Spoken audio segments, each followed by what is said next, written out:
माननीय अध्यक्ष और साथी वक्ता डॉक्टर राकेश मिश्र जी, आदरणीय गोपाल कृष्ण ठाकुर जी, सभागार में उपस्थित हमारे आदरणीय प्रोफेसर हनुमान प्रसाद शुक्ल जी, प्रोफेसर देश प्रधान जी, प्रोफेसर अमिका दत्त शर्मा जी, श्री आलोक टंडन जी और इस सभागार में उपस्थित सभी विद्यार्थी, शोधार्थी और गण्यमान्य अतिथि। मैं भारतीय ज्ञान परंपरा की जो लंबी यात्रा है, उस यात्रा में उन स्त्रियों की आवाज़ों को जो शामिल हुई, उनको यहाँ से आवाज़ देना चाहता हूँ, क्योंकि भारतीय ज्ञान परंपरा के संदर्भ में जब भी बात होती है तो जिन ग्रंथों, जिन सूत्रों की बात होती है,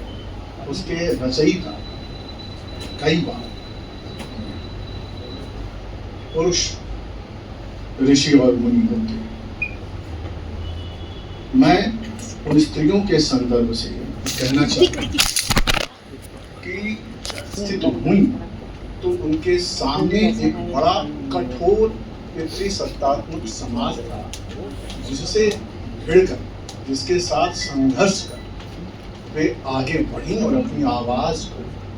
हमारे सामने रखा। यानी कि हम जो मैं कल कह रहा था कि भारतीय परंपरा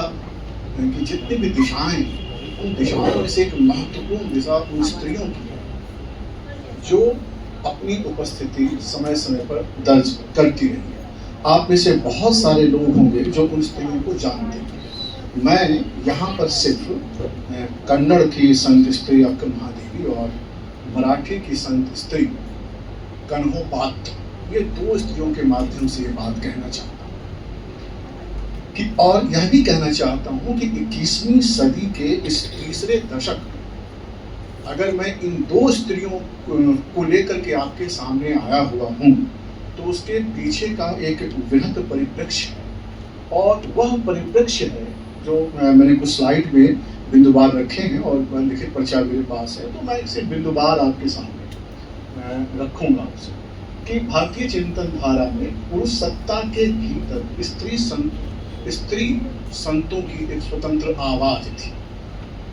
और यह आवाज उनके अपने सेल्फ, आत्म और आत्मा, इन दोनों की बेचैनी थी जो अपने सामाजिक और पारिवारिक के दायरे के बीच में वह रह रही थी। जो उसकी आत्मा की जो चीख थी और जो उसका अपना सेल्फ था, वो लगातार इस दोनों में द्वंद्व चलता रहता है और उसको वो आवाज देना चाहती है। और उस दौरान अगर आप याद करें तो जो भौतिक संसाधनों की को प्राप्त करने की जो एक होड़ थी, उस होड़ में स्त्रियां कहीं न कहीं अपने आप को उसमें बहुत सुविधाजनक स्थिति में नहीं पाती थी, और इसलिए वह उस दौड़ से मुक्ति की उसे चाह रही थी। और तार्किक और आध्यात्मिक आधार की पुनर्स्थापना जो उस दौर में भक्ति काल के पूरे दौर, संत परंपरा के पूरे दौर में की जा रही थी, उस तार्किक पुनर्स्थापना में वह अपना योगदान कैसे दे सके, इसकी पूरी जद्दोजहद करते हुए दिखलाई देती है। और आप जानते हैं कि उस दौर में कोई और रास्ता स्त्रियों के पास नहीं था कि वह अपने आप को अभिव्यक्त करने के लिए स्वतंत्र रूप से कोई अलग मानक तय करे। तो उस संत परंपरा में अध्यात्म और भक्ति, ईश्वर की उपासना एक वही राह था जिसको पुकार करके वह अपनी आवाज दर्ज करा सके। तो उसने माध्यम जो बनाया वह भक्ति और अध्यात्म का मार्ग बनाया, क्योंकि वह डोमिनेंट था उस समय और उनके पास कोई और दूसरा रास्ता नहीं था कि अपने जीवन के दुखों, सुखों और अपनी अभिव्यक्ति को अगर आवाज लगाए तो वह ईश्वर के माध्यम से ही, भक्ति और अध्यात्म के माध्यम से ही वो आवाज लगा सकती थी। उसके बाद आप देखेंगे कि इस पूरे संत परंपरा के योगदान स्त्रीवादी दृष्टिकोण से देखे जाने की भी आवश्यकता है। बहुत से विद्वानों ने इस ऊपर अपना ध्यान केंद्रित किया भी और उन्होंने इस पूरे संत परंपरा, इस पूरे भक्ति के दौर को और उस पूरे आंदोलन को स्त्रीवादी दृष्टिकोण से देखने की भी कोशिश की। और उसमें मुख्य रूप से, जैसा कि मैंने पहले कहा, कि वह अपने जो अपने सेल्फ की, जो अपने यत्ता की खोज का जो रास्ता था, वह रास्ता वह अध्यात्म और भक्ति के माध्यम से करती हुई दिखलाई देती है और उसके राह को भी आसान कर सकते। तत्व का, करुणा का जो एलिमेंट है, उसकी सघनता, उसकी सांद्रता को बढ़ाने में इन स्त्री संतों का बहुत ही महत्वपूर्ण स्थान है। और एक संत परंपरा की जो करुणामय दृष्टि है, उस करुणामय दृष्टि के निर्माण में अगर ये स्त्री संत नहीं होती तो करुणामय जो दृष्टि है उसकी सघनता उस रूप में नहीं होती जिस रूप में आज दिखलाई देती है। और सबसे महत्वपूर्ण बात जो मैंने आखिरी बिंदु में आप देखेंगे कि स्त्री भी मजबूत हो सकती है, जो कि बाद के आधुनिक दौर और उत्तर आधुनिक दौर में स्त्री की मुक्ति की बात की गई, उसका कहीं न कहीं बीज हमें उस संत परंपरा में दिखलाई देती है, जहां स्त्रियां अपने आप को मुक्त करने के लिए लगातार छटपटाहट में है और अपने आप को अभिव्यक्त करने के लिए संघर्ष कर रही है। तो स्त्री सशक्तिकरण का जो बीज है, वह बीज हमें संत परंपरा में भी दिखलाई देती है और भावी पीढ़ी के लिए उसमें एक आवाज भी है कि अपनी मुक्ति की राह, जो मुक्ति कामिता की राह है, वह मुक्ति की कामिता की राह कैसे तलाश की जा सकती।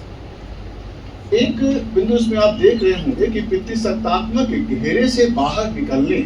का एक अवसर वह वहां तलाश करती है भक्ति और अध्यात्म के माध्यम से। और यह सब मैं इसलिए कह रहा हूं कि जिन दो स्त्रियों का संदर्भ मैंने केस स्टडी के तौर पर यहाँ रखा है, अक्क महादेवी और कन्होपात्रा,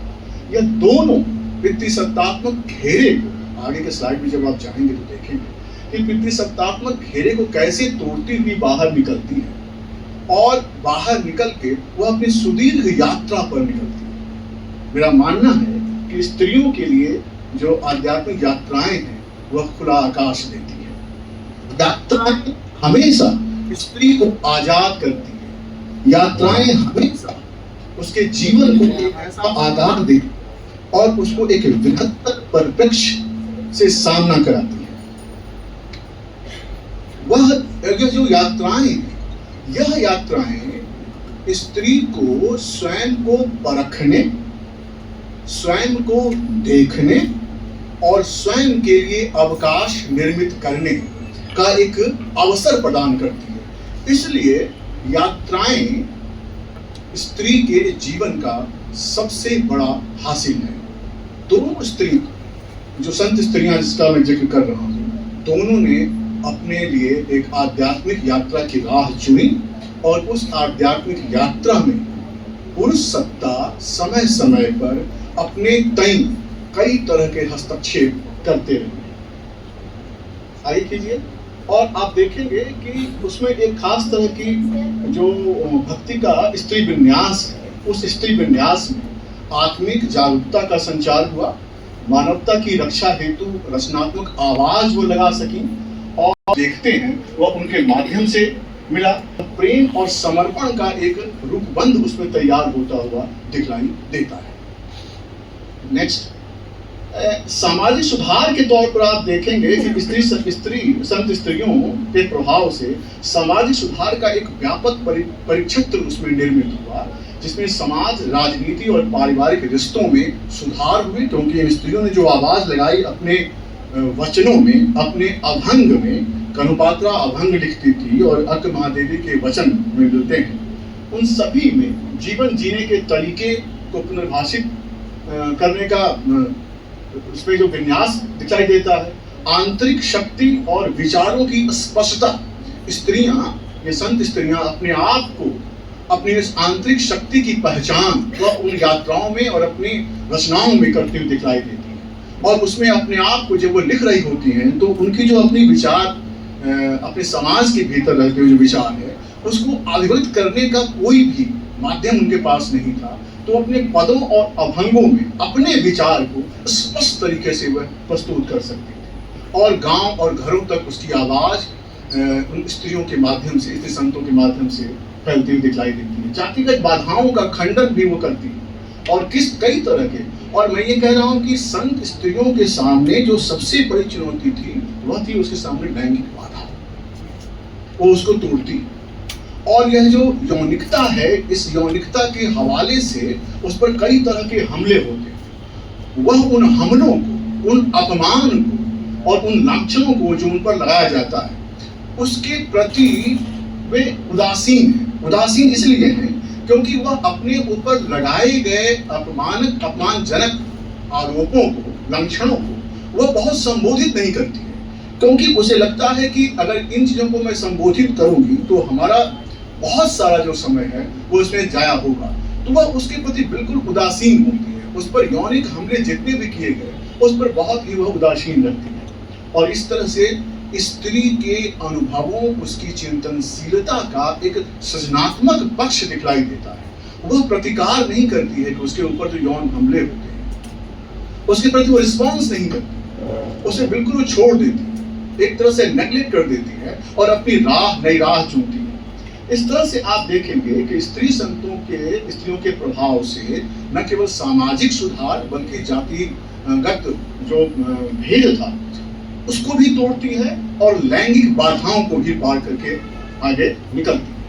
और यह करते हुए उसकी एक लंबी परंपरा हमें